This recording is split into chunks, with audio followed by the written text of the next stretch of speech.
evening, and welcome to Master POS Theater. Today we'll tell a story about how a few young lads went from rags to pop-can riches in a small town nestled about 30 miles southeast Portland called Estacada, Oregon.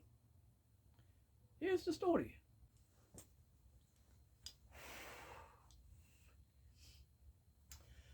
So we'll put the story at about, let's say, the spring of 1999.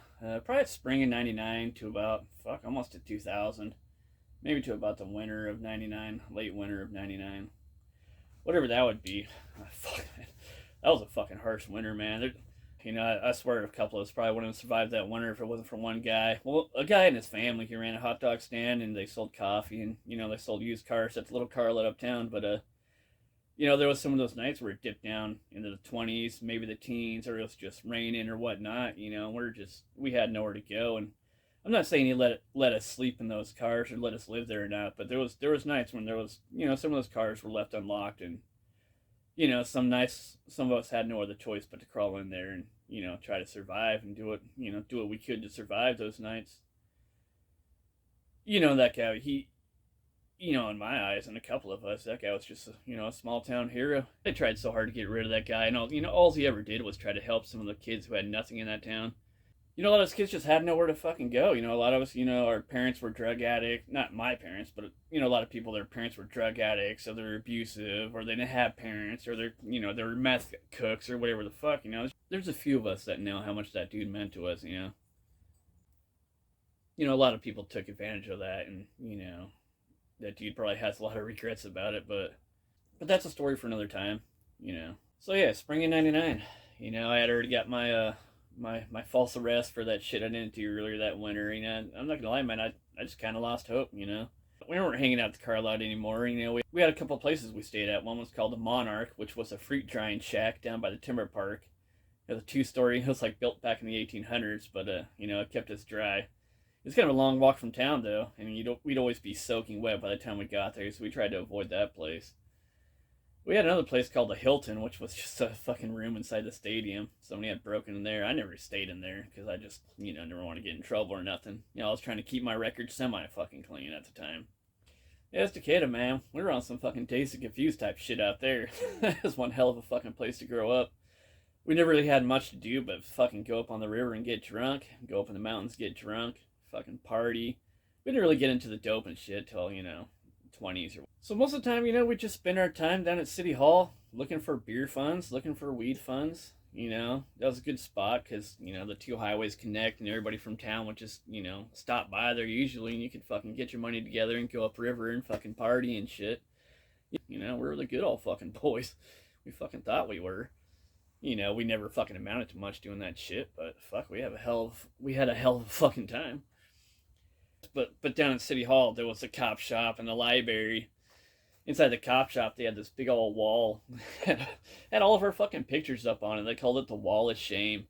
Me and about 20 other of my friends. Mostly just for small fucking misdemeanor shit. Like drinking on the fucking river. All of us had MIPs, which were, minor in possessions of alcohol. Before we hit 18, the drinking age was 21 back then. But they kind of demonized us because we were always just hanging around. We were like fish in a barrel. The cops had nothing better to do but fucking swoop around and fuck with us, So they put our fucking pictures on the big old fucking wall in City Hall for everybody to see, called the fucking Wall of Shame. That's probably one of the reasons why it was so hard to get a job in that fucking town, because nobody just, we were just the bad kids, Well, I mean, it's kind of hard to get a job when you don't got a phone or a home too, but you could turn in as many applications as you want, but if you don't got a phone or a home, it's kind of impossible to get a fucking job.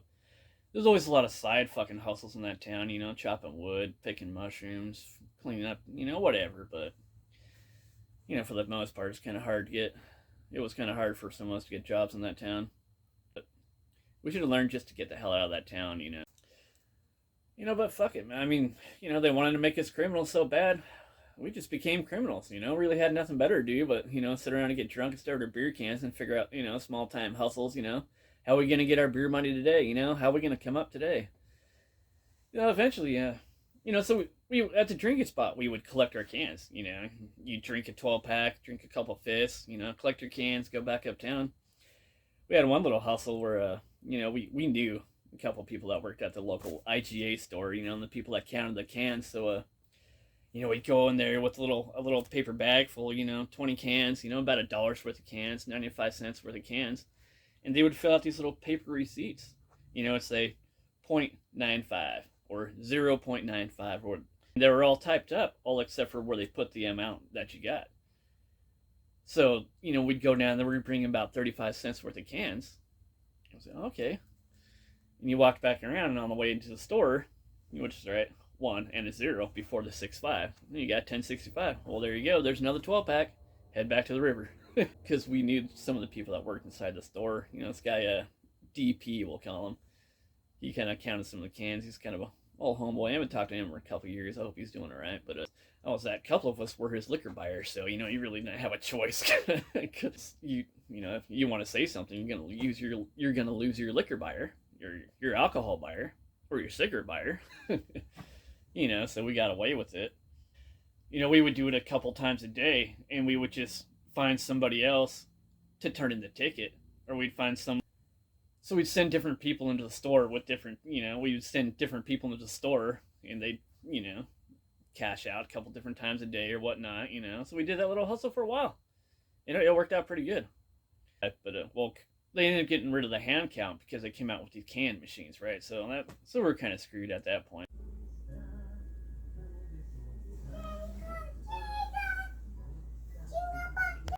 So we just sat there and thought about it. You know, every day we'd sit at the drinking spot or down by the rock, or we're up mountains, you know, and thinking, well, how are we going to get these machines? What's the best way to get to this? Because the thing about the pop cans is that was a hustle where it was a victimless crime. Because there's so many damn pop bottles and, you know, soda bottles and beer bottles and whatnot that get lost upriver and never come back for the deposit, you know. So with all that missing money out there, we're just collecting on. You know, you figure out the whole damn state of Oregon, there's so much pop bottles that never make it back and people pay the deposit on. So that money's missing. Well, where does it go? Who knows? But we decided to get some of that money back. You know, it kind of evens out in the end. Ain't nobody getting hurt, you know. So it's okay. You know what I mean? So we tried several different ways, you know, just how are we going to beat this machine, you know? And like, one way we tried several different things to do. One method was tape your bottle to a stick, you know, and then because this little laser reads your thing, it'd be 5 cents. So you stick your bottle in, 5 cents, 5 cents, 5 cents, 5 cents. But it never worked that way, you know, not for me at least. I always heard rumors that's how everybody thought we did it, but that's not how it worked. I'm pretty sure it was my buddy LB who finally figured it out one day. And what the method was with the cans, and you put the can in the machine, and the two little wheels would suck it in. Right? And his arms were too damn fat, so it didn't really work as well with him, which is one of the reasons why he needed me. So he showed me how to do it, because he finally figured out how to do it one day. What you did was you put the can in, let the wheel suck it through, wait for it to spin, and you would follow it in with your hand. And as soon as that thing, it would read the laser, 5 cents. And then that little hand would come down to push it through the bin door, and that's when you hold it. And then another arm would come down in and throw it through the reject door, which gave you back the bottle. So you just do that. Throw it in, hold it, back to the reject. Throw it in, hold it, and then the arm would hit it back to the reject. Over and over and over again. We'd sit there about 20 minutes to get like about $40 or $50. So fuck, that was it. That was our hustle. So we do it once or twice a week. You know, we'd go down to IGA, get a quick $50. And then there was one bus out of town. You know, none of us drove or nothing. That's kind of half the reason we're such fucking losers. But so we'd catch the bus out of town. And when you go all the way out to Milwaukee, there was a store called the Red Apple, and they had the same kind of machines, and it worked there too. So we'd get about $50 there. So we get $50 at IGA, go out to Milwaukee, get $50 there, come back to Estacada, hit Century Food Market, because they had the same machines. And we'd get about $50 there.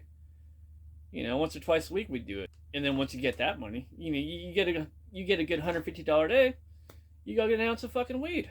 You can bag that shit up. and you were fucking set for the week. So every day, so you'd always see us walking around town, so I'd go get my ounce of weed, be walking around town, catching the bus and whatnot. You see somebody standing at the bus stop. I mean, thirsty? Nah, don't try it. Oh, they try it out. Oh. Usually I'd expect there to be liquor in there, because I was quite the fucking drunk at the time, but, nah. That was another one of my hustles. Bags of weed. Go walking around town with a cup full of fucking bagged up weed, fucking pop cans, and fucking hustling all goddamn summer. We did that shit all goddamn summer. Fuck, almost a fucking year, dude. We took so much money out of those goddamn can machines. There was always some way to make some money. The thing about Estacada is, once you got some money, man, you always got something to do. There's either a nice warm crack house to stay at, or you can go up in the woods and party. Buy a fucking keg and throw a party. Because once you're up in those woods, you're not homeless anymore. You're not a bum anymore. You're just kids partying. You know what I mean? So we pretty much did that all summer. All that spring. Those fucking we paid for a lot of fucking parties off 3 fucking pop cans. And we always had a little bag stashed somewhere. We were needing the cash. Eventually though, one person told the other, and then they had every time we would go down there, there'd be 4 or 5 other fucking people trying to do it, and then one of those people from that group went down there with their group of people, and eventually, like every day you'd see like fucking, like 3 different groups of 4 people at different pop can machines in town. We'd be like, oh, what the fuck? Like, really? You guys are fucking ruining it for all of us. You fucking lamos that can never even figure it out properly. It didn't work on a stick. Use your hands. It just ruined it for everybody. And it just quit fucking working. Oh, fuck, dude. That was a great hustle for back then. We were actually pretty smart fucking kids. We just fucking wasted talent. I wish we would have had a little more guidance in that town. If it was... We should have had better things to do besides get drunk. It's mostly our fault. I'm not trying to blame anybody but me. Some of the shit you have to do to survive, though, when you're kids, man, it should be easier. You'd think it'd be easier. Why wasn't there a jobs program or, just a better fucking way?